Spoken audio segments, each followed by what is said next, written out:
What's up, everybody, and welcome to ITG Daily, the show that brings you the hottest in gaming news. I'm Drew Bosley, and that is the one and only, the May the Force be with him, Scott Savage. Scott, it is Jedi, what feels like Jedi month. Dude, they should have launched Jedi Survivor May 1st. I'm just calling it. I don't know why they wouldn't have just waited a couple more days. You know what I mean?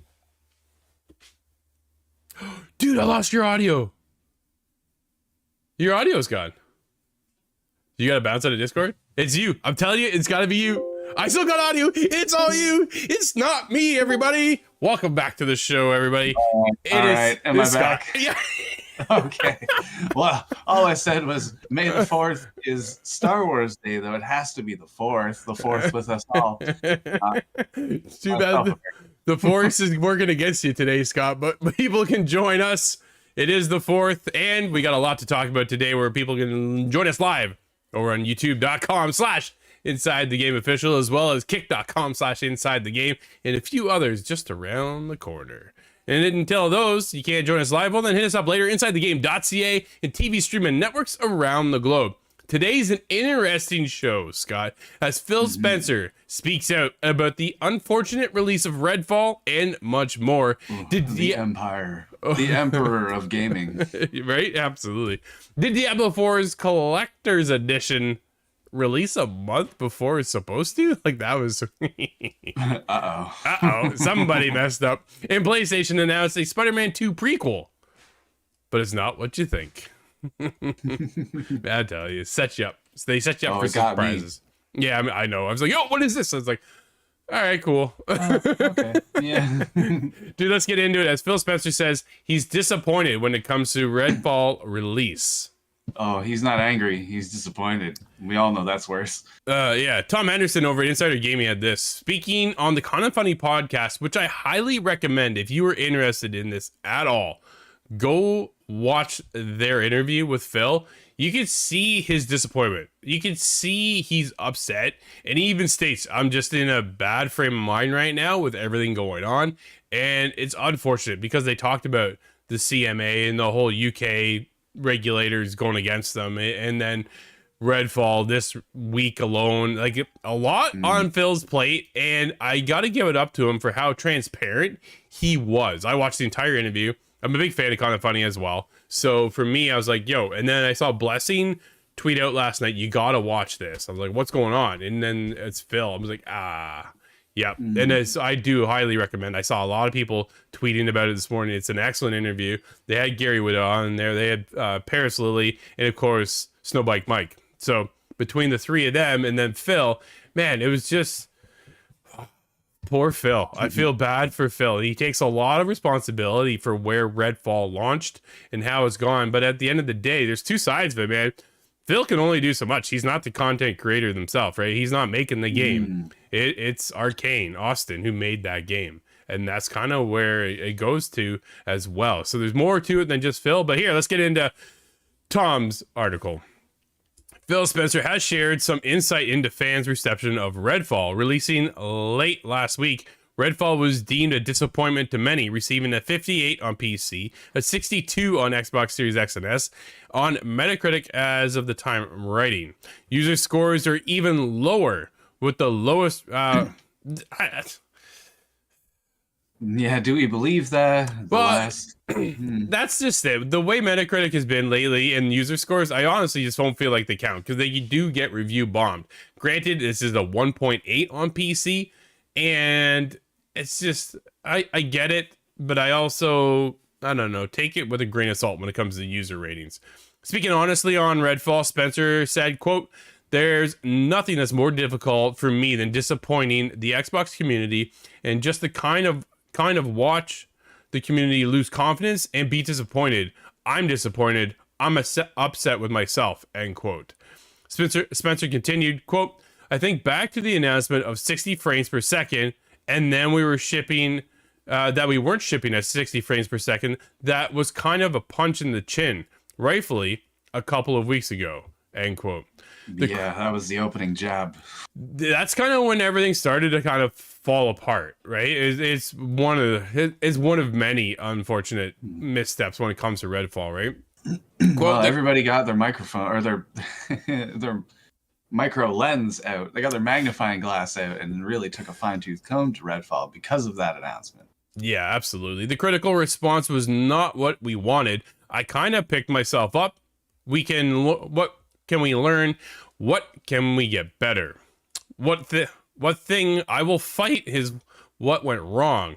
There are clearly quality and execution things we can do, but one thing I won't do is push against creative aspirations of our teams, end quote. Dude, I loved that comment coming from Phil saying that, yo, they're creative over there. They want to do creative things. I'm not going to hold them back on that. And so you shouldn't, because this is where we get the next new great title, right? This is where we get into, you know, the next wave of a God of War or a Horizon, or in this case, maybe the next Halo can get elevated to that next level, right? Fable coming around some point, maybe with this new team, we get new life, and that can really elevate things up. Avowed is another title that we've been talking about here recently, right? It's a new IP. They're not going to stifle that. Grounded has done really, really well for Xbox. So there's I think that's received things, even right? larger updates still to this day, being updated Absolutely. bigger and bigger. Yep. Minecraft Legends just launched and it's done really well. Corey and I reviewed that for the show and it actually had a good time. You know, if you're not into Minecraft, maybe it's not your thing, but it's a different take on what we've been used to for Minecraft, and we had a cool time. It was different. It was very different and very surprising, but it's still a nice creative endeavor to see where they were able to take that. Spencer continued, I'm a huge supporter of Arcane Austin. Their track record is awesome. Yo, I'm a huge fan. Got that right. Right? Yeah, absolutely. I love a lot of the great games they built. This is one where the team didn't hit their own internal goals when it launched. I think maybe a little simplistic to just say, hey, if you would have just delayed it by 3 months, the core creative of the game would have been delivered on something that was different than what it was. That's the biggest thing too, right? At the end of the day, they just missed the mark, I think, at a kind of a bit, right? What do you do? It seems like even Arcane Austin kind of had ideas going on that it wasn't quite where it needed to be. But is time really a factor for that, or was it a flawed idea to begin with? I see that conversation happening all over the internet now. I do have to applaud Phil Spencer, though, on his kind of thoughts on this whole situation, because it's not his position to be a creative. That's not who he is in the company. Nope. It is kind of, you know, it's his hook that you hang the hat on when there's a problem. The buck stops here. That's something that I can appreciate, him taking the responsibility, because he is the head of the company. Yeah. But look at how he handles it. He's so personable, so open, that it's hard to really stay upset at the greater company. Speaking for myself there. No, absolutely, right? And he says he feels like he let Harvey down, you know, one of the heads over at Arcane. That maybe they should have been talking a little bit sooner, talking a little bit more often. We're going to continue to work on the game is one of his other statements too, saying that they are looking to push it to 60 frames per second. When they were trying to get that 60 frames, they're bringing people in that have been on the Unreal Engine, because that's what it's built on.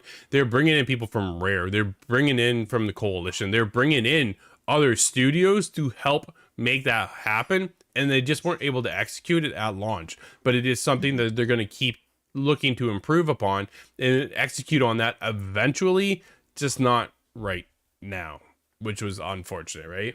Well, that does make sense, though. You do want to fix it so you're not looking at the bruise forever. Well, absolutely. And there's, I think, a lot of things they're going to fix. At the end of the day, I think the core concept of what they had was great. It was just not executed to its full potential, and that left people wanting a little bit more, right? I think that's where it really comes down to. Well, the marketing machine really just hung it out to dry a little bit, got everybody's eyes on it, and hyped it beyond what it required. Yeah, no, absolutely. It's then they also went into a little bit about Activision deal, and you know, it's not what they wanted, but they're pushing back on that. But he says they're hung up on the cloud thing right now, and I'm paraphrasing here, so don't quote me on this. But he's just going like, that just seems to be a silly thing. He says Xbox now needs to do their own thing when you are competing. He says we're not going to pull people off of PlayStation. It's just not going to happen, right? He says we're third in the race, meaning Nintendo and PlayStation are already ahead of them, and they know that. He says it's not like resetting a console. They lost that console generation back on PS4, Xbox One. Now, because everything carries over with you, how do you pull those people over? He says you can't just do that by making great games. You got to offer other services and grow your your own system, your own platform, right? And he's all about the community and building that for the gamers. And I love listening to Phil speak on how he feels about Xbox, how he feels about the community, even when it is hard times like this, that he is so disappointed, that he does feel crushed inside a little bit, right? He even stated right off the hop, yo, I'm just not in a good frame of mind right now. Because he feels it, right? He feels the pain that we're feeling. He just wants us. He goes, you know, I can talk about it, whatever, but until the controller's in your hand and you're enjoying the game, it doesn't matter what I say. And he's right. He's not wrong. Yeah, respect that too. Right? I have a lot of respect for Phil and his vision of where I think he's going to lead still for Xbox. I saw some people make comment of, well, if Starfield fails, well, then maybe Phil should go. I don't think that's the case at all. Right? I think those same people are the ones that claim that Xbox will just sell to PlayStation next generation. Yeah, good luck. Not the most insightful no, right? opinions. Those are just hateful comments, and then they don't get us anywhere, right? We want to build up the Xbox community. We want to build up PlayStation community, PC community, and just enjoy good games wherever we can enjoy good games. And if you're just going to trash on one just for the sake of being the trash and a hater, then what's the point? It doesn't do anything. It doesn't solve anything. Us not getting a good Redfall game hurts us all, right?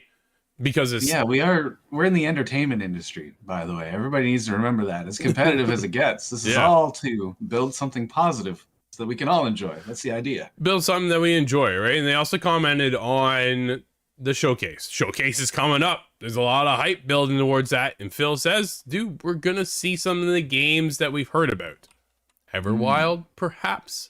Fable, perhaps. But we're also going to see new games. He did comment, Scott, too, to your delight, that he has been seeing a little bit of Avowed as well. So, okay, hopeful, right? But at this point, I want to see the picture of him and Vince and Paula hanging out or something. I think he gets Titanfall 3. Right? Yeah. I know who I must speak to next.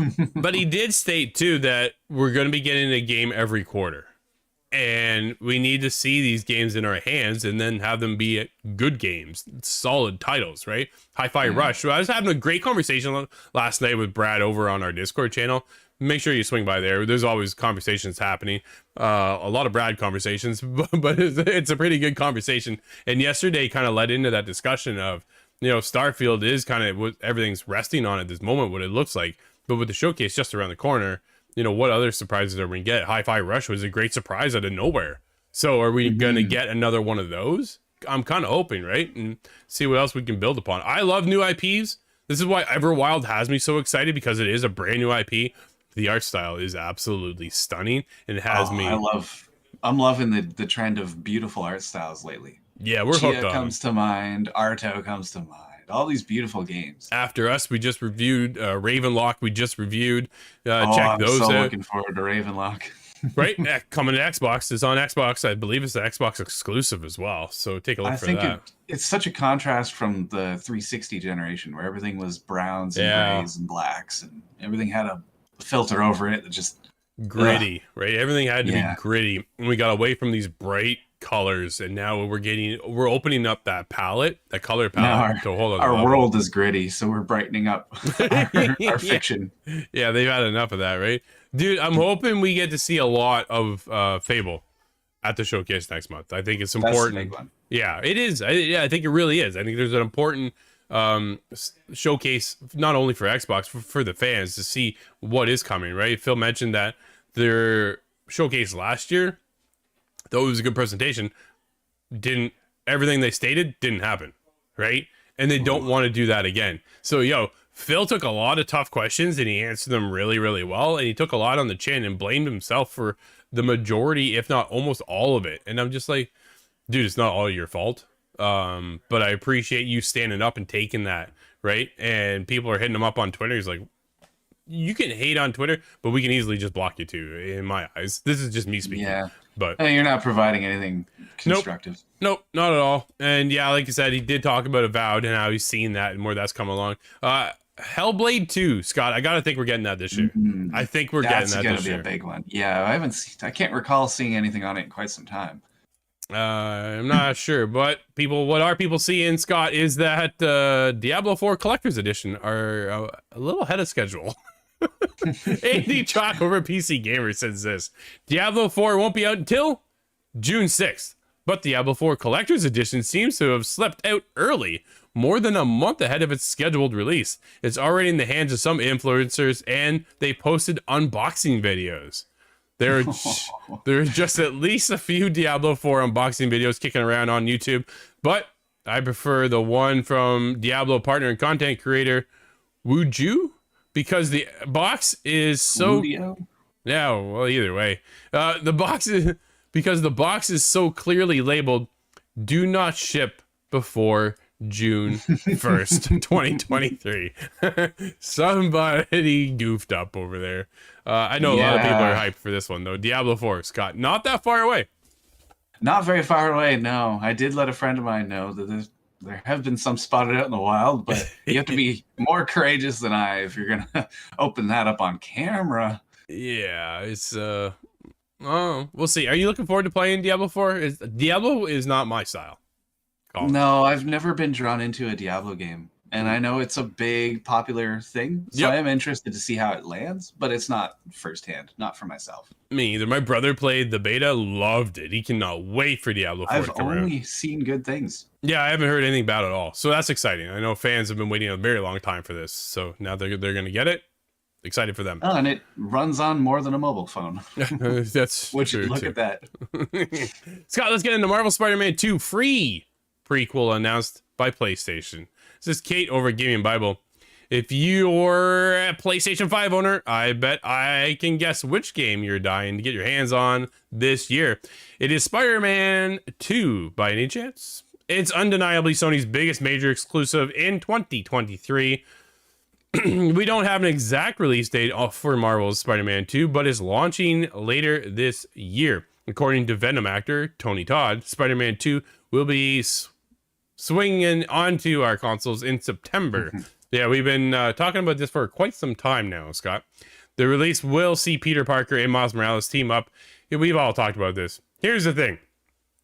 The prequel, dude, is a comic book. it has nothing... Well, it has something to do with the game. It leads into the game, but it's a comic. And this is in the US. Us Canadian fans are unfortunately going to miss this one somehow. It's just... man. Not even digital? I don't know. Over on Twitter, PlayStation announced that the prequel comic will be released for free as part of the Free Comic Book Day, which is coming this weekend. So on May 6th, on Saturday. So keep your eye out for that. Maybe you'll be able to get it. Maybe you won't.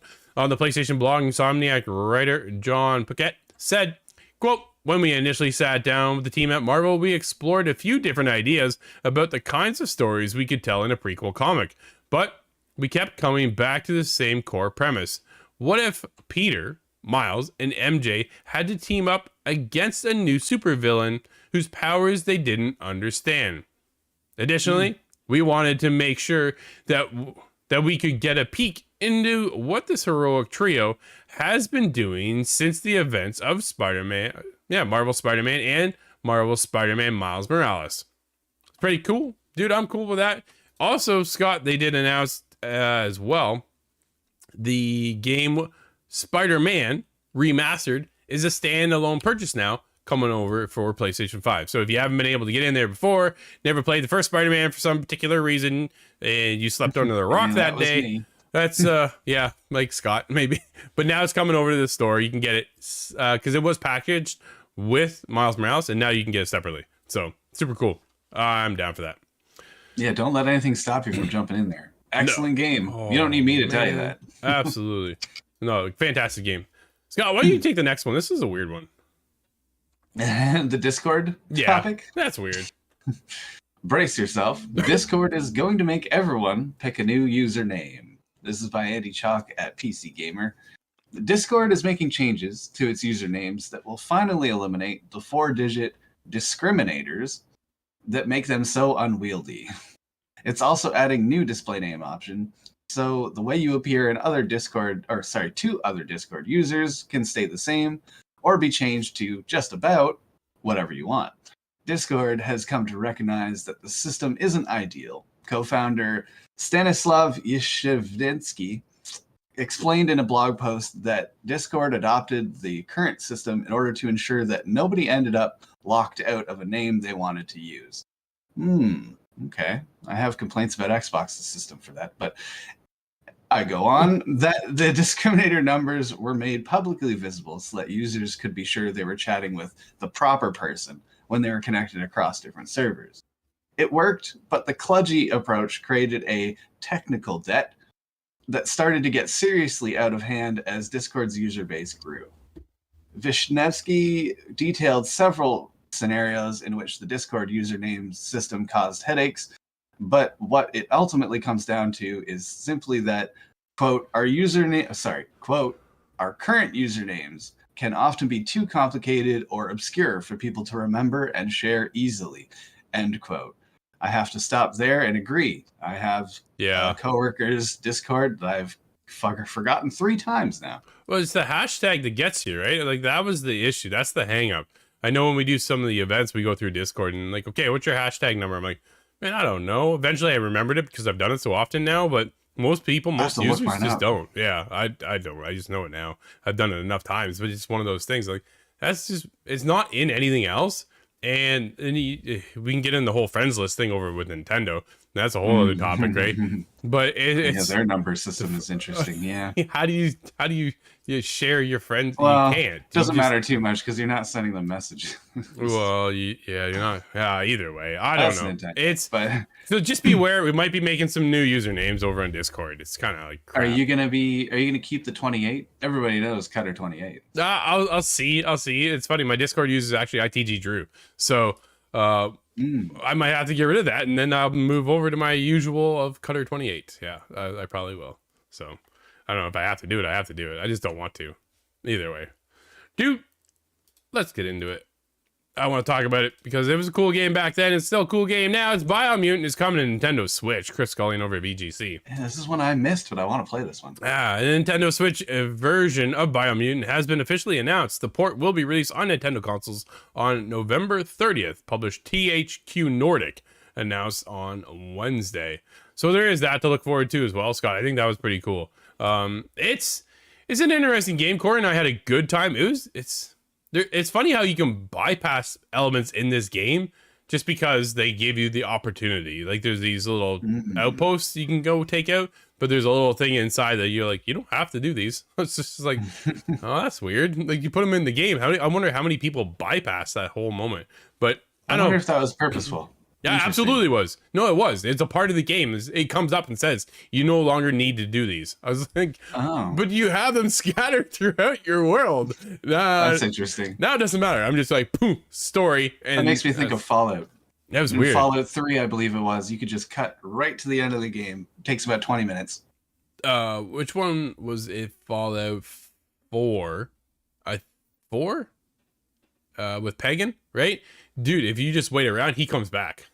Far Cry 4. Yeah, Far Cry 4. Yeah. No, sorry, Far Cry 4. That's right. He comes back, and then you guys are just friends. You go take a helicopter ride, shoot some guns. It's so weird. Wicked. It's yeah. There's a little Easter egg, right? So it's funny things like that, man. I love it. Oh, it's so cool. But dude, we do have a couple things out today. What do we have? We have an announcement: Atomic Heart DLC coming this summer. We'll have players exploring new areas of Facility 3826. Micah Hardens writes, Mundfish is launching Atomic Heart DLC this summer that will allow players to explore a new area in the facility. While we don't have a concrete release date yet, the Atomic Heart DLC is part of 4 planned expansions for the game, which will be available as part of the Season Pass. I really need to get into Atomic Heart. I saw that coming from a while away, and that I haven't gone on to it is a point of shame. But we do have one full release out today, and that is Ravenlock. Nice. And that's on the Xbox Series consoles, the Xbox One, and PC. And if you're curious about that, make sure you swing over to our YouTube channel or InsideTheGame.ca. You can check out my and Corey's review on that. We had a few things to say, as we often do here. But just like that, Scott, the show is over. Everybody, thank you so much for hanging out with us. This has been ITG Daily, the show that brings you the hottest in gaming news. Until tomorrow, I'm Drew. That's Scott. We'll see you inside the game.